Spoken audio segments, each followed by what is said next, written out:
বিশ্বনবী বলেন এই ইস্তিগফারটা যদি কেউ পড়ে আত-তাওয়াল্লি মিন ইয়াউমিজ যাহাফ, যুদ্ধের ময়দান থেকে পালিয়ে আসা কবিরা গুনাহ। বিশ্বনবী বলেন যুদ্ধের ময়দান থেকে ফিরে এসেছে এরকম কবিরা গুনাহ অবলম্বনকারীও যদি আস্তাগফিরুল্লাহ আল্লাযী লা ইলাহা ইল্লা হুয়াল হাইয়ুল কাইয়্যুম ওয়া আতুবু ইলাইহি পড়ে, ওই কবিরা গুনাহকারীকেও ক্ষমা করে দিবে কে?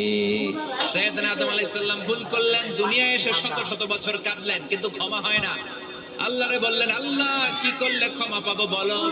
ফাতালাক্কা আদামু মির রাব্বিহি কালিমাতিন ফাতাবা আলাইহি। আল্লাহ বললেন, ও আদম, তোমারে কিছু কালেমা শিখাইয়া দেই, এই কালেমাগুলো দিয়ে আমার কাছে দোয়া করো, ক্ষমা করে দেব। আল্লাহ শিখাইয়া দিলেন, ও আদম, দুই হাত তুলে চোখের পানি ছেড়ে আমার কাছে পড়ো, রব্বানা পড়েন, রব্বানা যালামনা আনফুসানা ওয়া ইল্লাম তাগফির লানা ওয়া তারহামনা লানাকুনান্না মিনাল খাসিরিন। এটা শিখাই দিয়েছিল আল্লাহ। 365 দিনের প্রতিদিনই বান্দা যখন আল্লাহর কাছে ক্ষমা চায়, আল্লাহ তখন খুশি হয়ে যায়। সুবহানাল্লাহ পড়ে।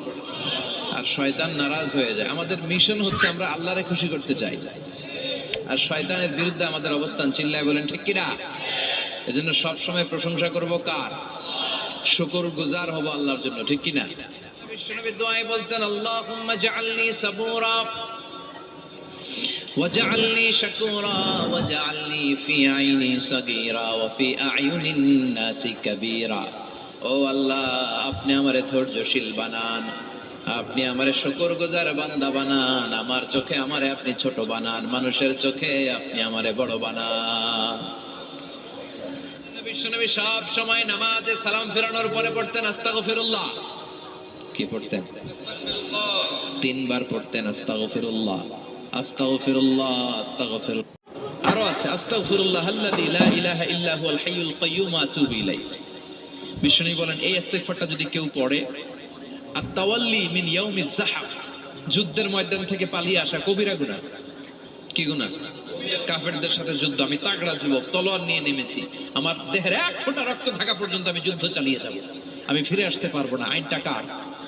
ফিরে আসলে কবিরা গুনাহ। বিশ্বনবী বলেন যুদ্ধের ময়দান থেকে ফিরে এসেছে এরকম কবিরা গুনাহ অবলম্বনকারীও যদি আস্তাগফিরুল্লাহ আল্লাযী লা ইলাহা ইল্লা হুয়াল হাইয়ুল কাইয়্যুম ওয়া আতুবু ইলাইহি পড়ে, ওই কবিরা গুনাহকারীকেও ক্ষমা করে দিবে কে? পড়তে রাজি আছেন তো? বিশ্বনবী বলেন, মান লাজিমাল ইস্তিগফার জাআলাল্লাহু লাহু মিন কুল্লি দিকিন মাখরাজা। সব সময় ইস্তিগফারের সাথে যে লেগে থাকবে, রব্বুল আলামিন তারে 5টা জিনিস দিবে। কয়টা? কথা কম, আরো জোরে সবাই বলেন কয়টা? নাম্বার 1, জাআলাল্লাহু লাহু মিন কুল্লি দিকিন মাখরাজা। বিপদে পড়লে বিপদ থেকে উদ্ধার করবে কে? আমাদের তো কোনো বিপদ নাই, না আছে? কত বিপদ, হ্যাঁ? রাস্তাঘাটে দুর্ঘটনা হতে পারে, যে কোনো সময় ভূমিকম্পে পড়তে পারি, বজ্রপাত পড়তে পারে না, ঠেড়া পয়রা মানুষ নাই, আছে না নাই? এই বিপদ আপদ থেকে আপনারা রক্ষা করবে কে?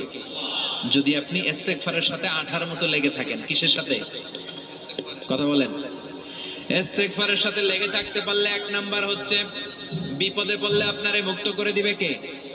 2 নাম্বার ওমিন কুল্লি হাম্মিন ফারাজা, যে কোনো ধরনের টেনশন, হাইপার টেনশন থেকে বাঁচায় দিবে কে? আমাদের তো টেনশন মেনশন নাই, না আছে? লাইফ নিয়ে টেনশন, বাঁচার টেনশন, মরার টেনশন, ক্যারিয়ারের টেনশন।